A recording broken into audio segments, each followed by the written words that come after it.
when we first spoke, I think I was trying to dab away the tears to hear someone say that fatigue is normal after a brain injury.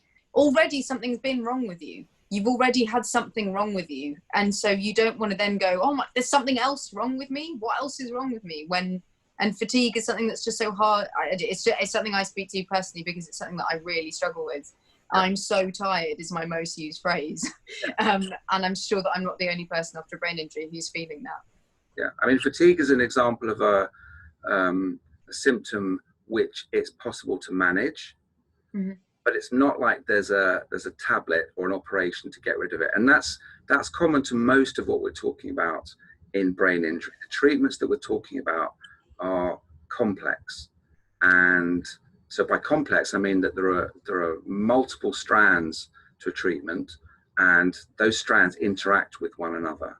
And actually, I think this is a really important thing in our field. We have to start to acknowledge that the treatments that we need to be able to offer patients with brain injury are complex. And it speaks to another of the problems and therefore potentially the solutions. So one of the things in neurorehabilitation or neurorecovery is we have to admit that the quality of the evidence is not great. So it's not that people don't believe in it, it's just that sometimes the right trials haven't been done. So I think we need to be able to do trials with bigger doses of some of the treatments that we can already offer. So we've had good experience of that running our upper limb program at Queen Square, where we give very big doses and we get very good results. Some people might disagree with that slightly and say, well, we need to lean into a better understanding of the underlying neurobiology of stroke recovery, or maybe we need to think about cleverer ways of using technology to help try and promote recovery. And I would agree with both of those, but they need to be investigated in the context of clinical trials.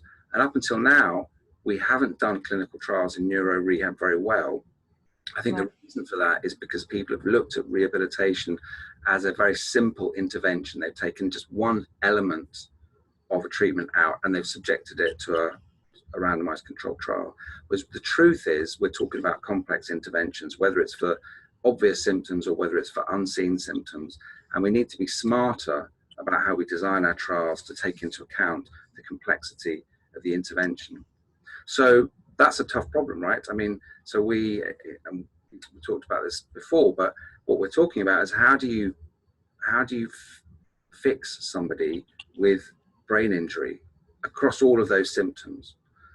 So, and the brain is, this is a brain injury problem. The brain is the most complex organ in the body. So we're really talking about the most difficult problem in the whole of clinical neuroscience. So we really need the smartest, the brightest, not just doctors and scientists and therapists. We need engineers, we need designers, we need performing artists. We need all of those people to bring their expertise around the patient to come up with solutions. And that, I think that's the scale of the problem that we're looking at.